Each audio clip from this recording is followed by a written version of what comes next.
are an internationally educated nurse planning to move to Canada, passing the NCLEX is not the only expense you need to prepare for. In Part 1, we covered 4 major costs: education credentialing, nursing regulator fees, courier and document costs, and the NCLEX. But your budget does not stop there.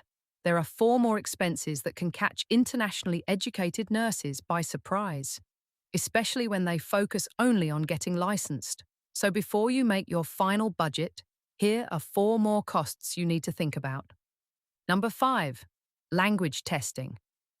Depending on your province, regulator, education, and individual pathway, you may be required to provide proof of English or French language proficiency. And if you need a language test, that becomes another cost in your licensing journey.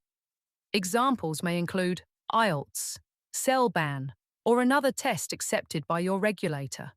The important thing here is this: do not automatically book a language test because somebody else told you they had to take one. Check the current requirements for your own regulator first. Your situation may be different.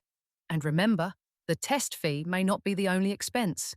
If you need preparation materials, classes, transportation to a testing centre, or a repeat attempt, those costs can add up. So when you are planning your nursing budget, keep a separate amount for language testing in case it applies to you. Number 6, immigration and application fees. Getting licensed as a nurse and getting permission to live and work in Canada are 2 separate processes. Your nursing regulator does not give you immigration status. Depending on the pathway you are using, you may have immigration-related expenses such as application fees, biometrics, medical examinations, police certificates, work permit fees, permanent residence fees, or document processing costs. Not every internationally educated nurse will pay exactly the same amount because immigration pathways are different. Some nurses arrive as permanent residents. Some come through work permits.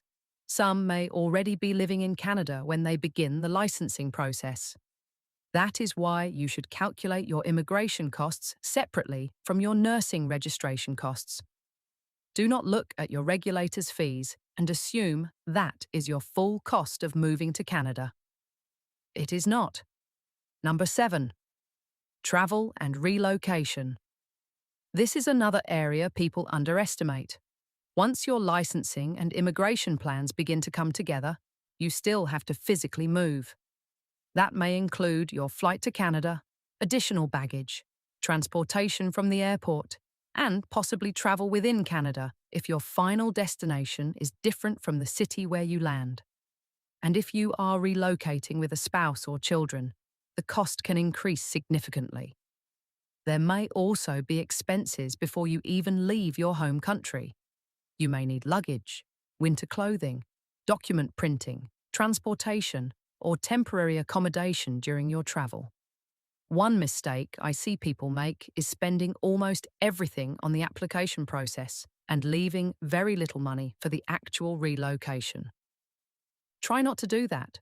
Getting your approval is not the end of the financial journey. You still need enough money to arrive safely and settle. Number 8, settlement costs. This is the one I really want you to plan for, because arriving in Canada does not mean you will receive a nursing salary the following week. You may need time to complete registration requirements, find employment, complete onboarding, or simply wait until your first paycheck. During that period, life continues. You still need somewhere to live. You need food, transportation, a phone, internet, basic household items, and depending on where you live, you may have deposits, first month's rent, transportation passes, winter clothing, and other startup expenses. This is why I always encourage internationally educated nurses to think beyond the cost of becoming licensed. You also need a settlement buffer. How much you need will depend on the city, your family size, your accommodation, and how quickly you begin working. Someone arriving alone will have a very different budget from someone relocating with a family. And Toronto will not necessarily cost the same as a smaller Canadian city, so build your budget around your own circumstances. The bigger picture. When people ask, how much does it cost to become a nurse in Canada? There really is no single number that applies to everyone. Your total cost depends on your province, your regulator, your immigration pathway, whether you need language testing, how many exams you take, where you are moving from, and where you plan to live in Canada. That is why I prefer breaking the process into individual expenses. It gives you a much more realistic picture. So across parts 1 and 2, remember these 8 areas: education credentialing, regulator fees, courier and document costs, the NCLEX, language testing if required, immigration and application expenses, travel and relocation, and settlement costs after you arrive. Before you start spending, make a simple budget with each of these categories. Then check the current official fees for your specific regulator and immigration pathway. That one step can prevent a lot of financial surprises later.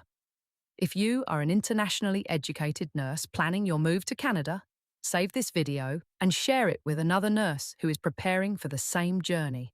And if you missed part 1, watch that next, because that is where we covered the first 4 costs.